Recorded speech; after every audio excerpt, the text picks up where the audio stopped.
The invitation came to write a composition for Duo Harpverk, American harpist Katie Buckley and Dutch percussionist Frank Arning. Duo Harpverk lives and plays in Iceland. Iceland, where the bankers were arrested and their bank office building became a concert hall.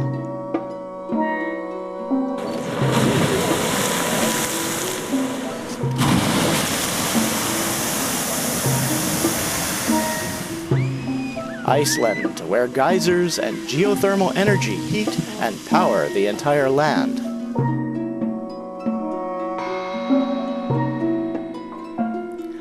Iceland, where you can stand above the rift between North American and Eurasian tectonic plates.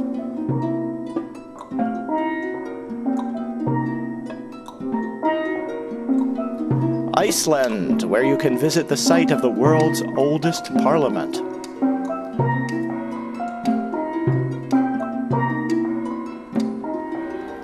Iceland, where an afternoon concert includes an appearance by American composer Pauline Oliveros, Skyping in from Germany.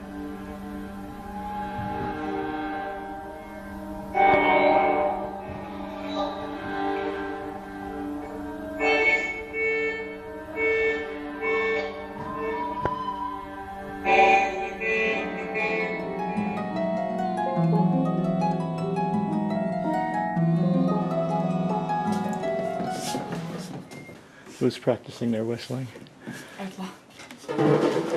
I can't do it if I'm smiling. Somehow I have to get over here with a computer. I thought about that just as I... So,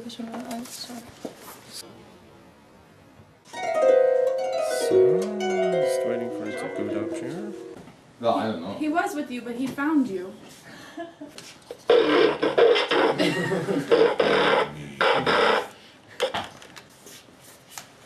You can build like a tiny drum kit on top. You're awesome. Goes now. Oh shit. Go, go team. But it says -1. It Yeah, will say just minus 2. press it. No, just the space bar. It's so complicated.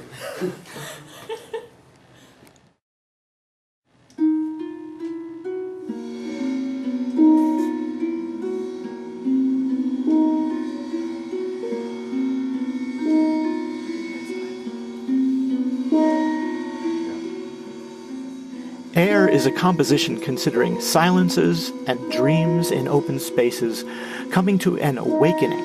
It moves in a breath of close tones, as if from a distance, where secret voices and mouth sounds suggest wind and creatures. Always irregularly overlapping but intensely rhythmic, it engages similar overlapping patterns of nature. The music expands to a pentatonic quality, evoking myth and ritual, with whistling once more suggesting distant cries. A more formal musicality carries it from natural spaces to a modern diatonic character with human calls and instrumental responses, and a possible shutting of the door to the outside, leaving a question of, what is next?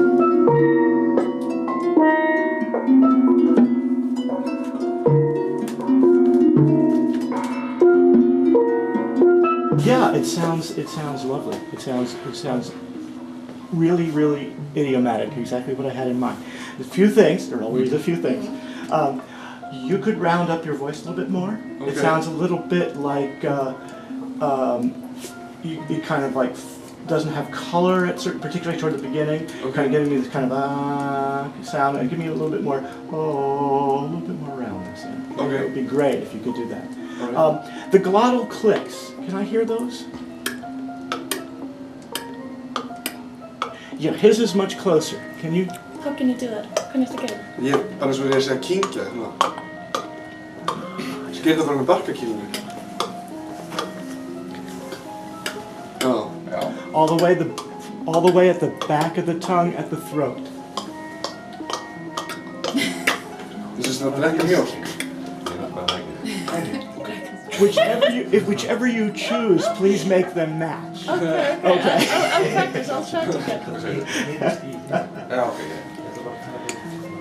And the high note to the end of the melodic section seems really weak on this steel drum. A little bit awkward sound. Okay. Yeah, that's not your fault. It's the instrument. yeah. That instrument worked out perfectly for the garage. Yeah, that's what I thought. The heart and beautiful, just it's exactly what I had. Cool. I have nothing else to say other than that. I think the atmosphere is right, the feel is right, the color is right, and I think it will hold the audience. What do you think?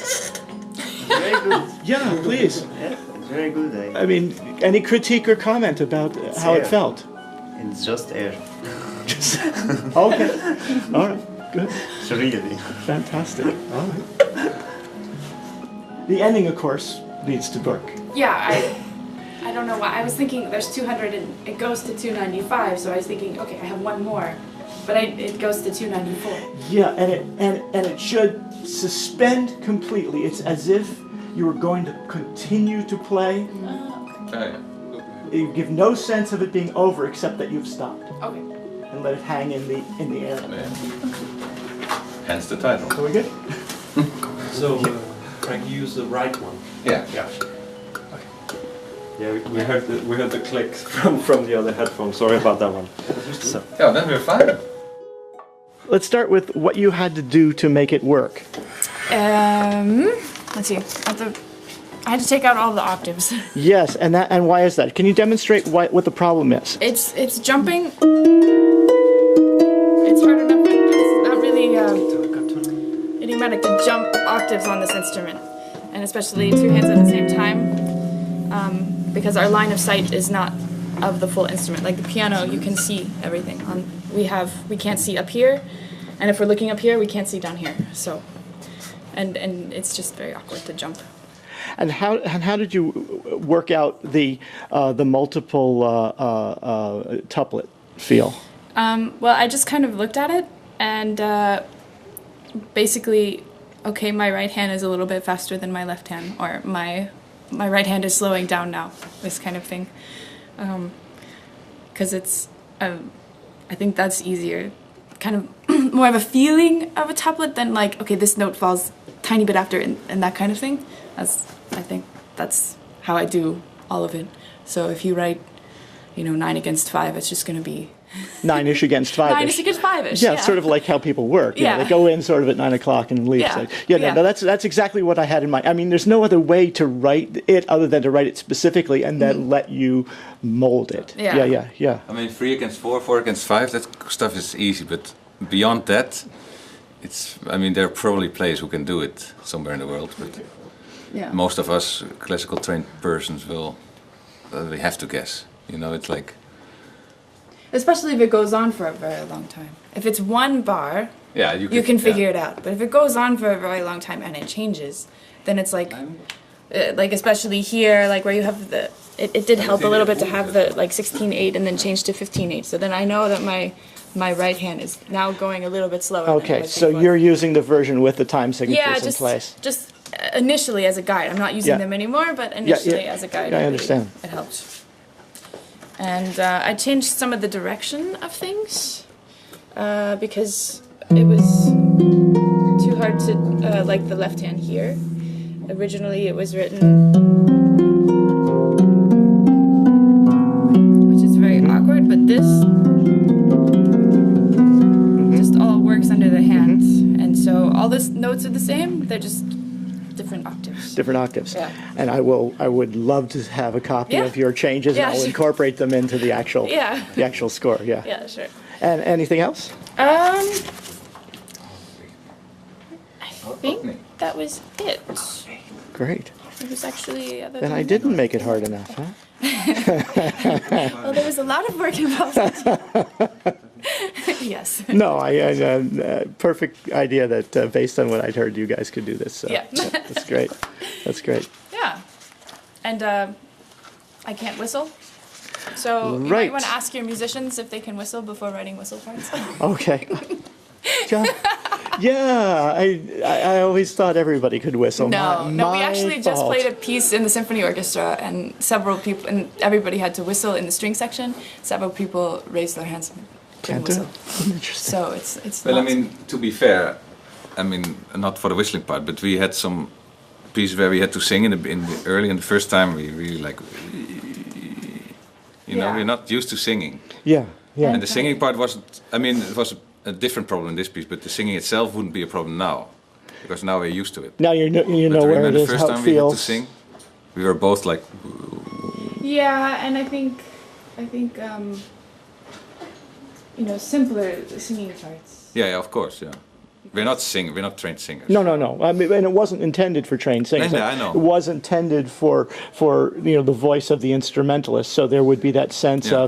of it arising out of Yeah. Yeah, the idea is really nice, same but place. There's some parts that what Katie said, you have 13 here and 9 here, and then singing in 2 on an accurate pitch. Yeah, That was yeah. just slightly too much for us. Yeah, Yeah. that's all right. If I could sing a pitch that I could randomly choose, then no problem.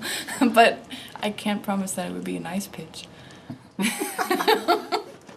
Well, these were what you were playing, so Yeah. it wasn't too far off from that. No, but it's what we were playing, but it's maybe not like. The same pitch, maybe This- a third above it. Or no, the pitch is in there. The pitch is in the chord, but it's like I'm at this point completely not thinking about the pitches I'm playing. I'm just looking at the patterns and my fingerings that I've written in. So then I would also have to be like, okay, there's the G flat in the low octave, and now I have to sing it 2 octaves above, and I'm just not. I'm just not a singer, and I'm not comfortable singing either. I mean, I can do it, but it's a thing for me. A thing. And how about your part, Frank? Did you run into any Yeah. particular? Yeah, let me see. No, if you first take a shot of the setup, maybe. You get a really good Yeah. look So the here. first thing I stumbled upon was I have to play toms with the Yes. steel drum, Yeah. and also with this one. So Yeah. this is the only setup, or mirrored, of course. And then I choose the song bells instead of the glockenspiel because this has just a nicer sound, which feels better for this piece. The glockenspiel in that octave is just, even with softer melody, too Yeah. aggressive. Yeah, and actually my the reason I selected the glockenspiel in the first place was specifically because of the size of the setup. Yeah. Because I figured that anything else that I asked for was Yeah. going to be too big. Yeah, that's true. Yeah. But that seems to have worked out. But this is exactly the size of a glockenspiel, but an octave lower. Okay. That's nice. I just had to make stand because it's normally this high. It's made for sitting. And then well, the rhythmical stuff is the same as Katie, of course. The Yes, same of course. feel kind of thing. Sometimes I wrote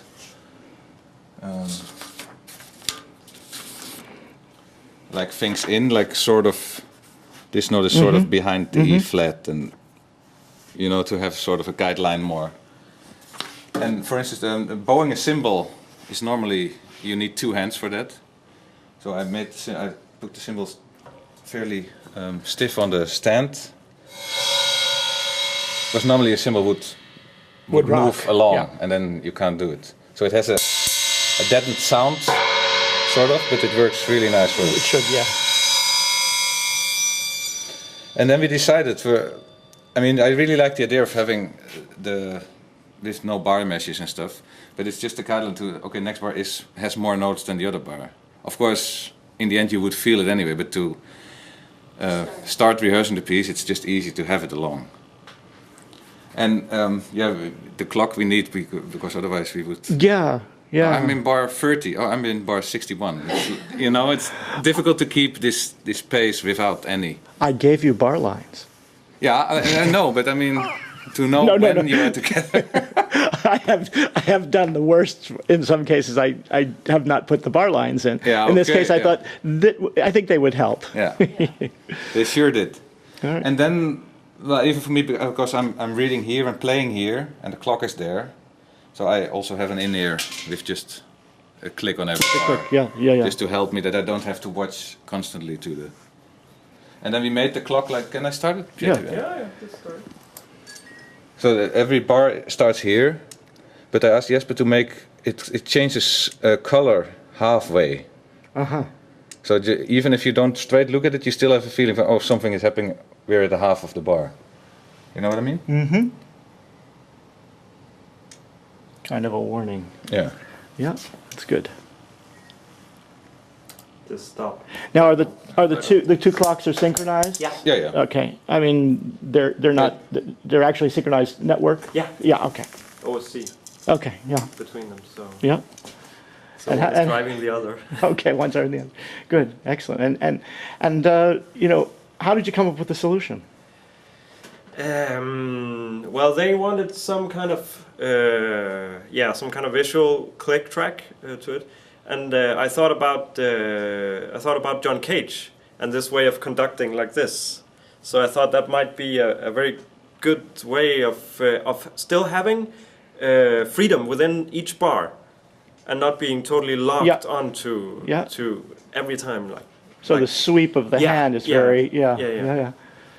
Yeah, I remember Cage doing this. Last time I saw him, as a matter of fact, he was conducting a group of string players with one of his stopwatch pieces, and it was always kind of this rounded feel to what he was doing. Yeah.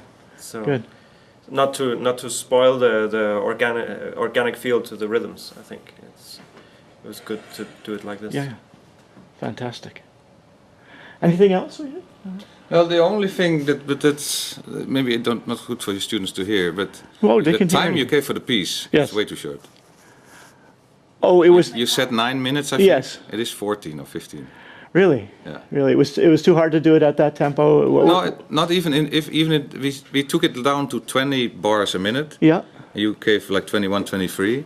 But it has it has 300 bars almost. So that's 40 minutes already there. So we panicked for a minute. We were like, wait, why is this not lasting 9 minutes? Yeah. Yeah. So it's only slightly slower than what you had originally asked for. Well, that's fine. The atmosphere is so good. No, we don't mind. It's just that was the first thing that popped up when we did it. The complete run through the first time. Like, hey, it's much longer than he says. Yeah. So that's what I mean. That's not so important. I mean, we often slow down pieces. Yeah. Because lots of times composers think too fast. Think too fast. That's right. And I do it, and I tell my students not to do it, and they do it. We all do it. We imagine it in a different place from where it actually is. But often, even if we play it, we'll play. They say they start. It's too slow, and then we play it in the tempo they want, and they say, this is really fast, and you can't hear. You can't hear some patterns or some sounds together from the harp percussion just have a certain limit in tempo, and beyond that, it's just going to be a technical exercise. But it's probably really different from being at your computer at home and hearing the actual. It's maybe also to do with sounds in computers, like it might be. I mean, I'm not worried about the computer because a lot of it I write, most of it is actually sketched outside the computer. It's just that, I go back to some pieces that I wrote way before computer technology, and the tempos are always too fast, and I take them down, and they're still too fast. Yeah. So. That's good to know for us. Then we don't feel so ashamed next time if we say a piece is too fast. No, it's just I don't think any of us ever get this right, because this actually came up about Beethoven just very recently. There was a discussion of a tempo of what. Of the Fifth Symphony, that he has a metronome marking in the Fifth Symphony that nobody ever takes because it is way too fast. It is almost impossible to actually play it at that speed and articulate it. Yeah. And yet he was that was the birth of the metronome, and he used that marking, and everybody says, how could he have meant that? Yeah. So. Yeah. I mean, if you looked at, almost every single one of our pieces, it's always crossed out, and at least, usually if we get a piece, it's at least 10% slower. Yeah. If it's marked 126, we'll play it 112. Sort of, ish. Yeah. Depends on the piece, but in general, it's. We never changed any of mine. No, we never changed any of your pieces. But it's funny, like. They electronic? Yeah, I use animated graphics. So. I have this. I heard Alfred Reed, the American composer, wind band composer, like the Christmas music. I heard a recording with him conducting, and it was just too fast. And that's the tempo he writes probably, but. Every orchestra in the whole wide world plays it slower because then the music starts to breathe more. And his version is just like what? And then it's over. What? It's just weird.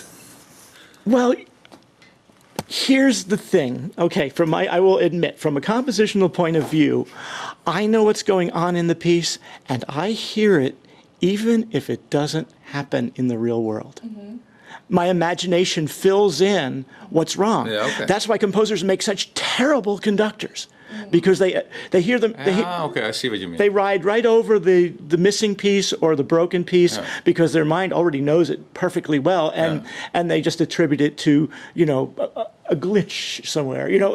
But we all. I mean, when I conduct, I can conduct other people's stuff perfectly. Yeah. When I conduct my own stuff too fast, I miss mistakes. Everything. Okay. That's interesting. So I think that may have it. Have you ever heard Stravinsky's versions? Yeah. Terrible, because he hears it all. Yeah. You see? There's this one that I think, I don't know which piece it is. They recorded when he was on a lunch break, and that's the final version conducted by Stravinsky. I think it's L'Histoire, but I'm not sure. Oh God. One of the pieces. He just sent him out and grabbed something to eat. Well, thank you all a lot. Thank you for doing the piece and for doing this as well. Thanks.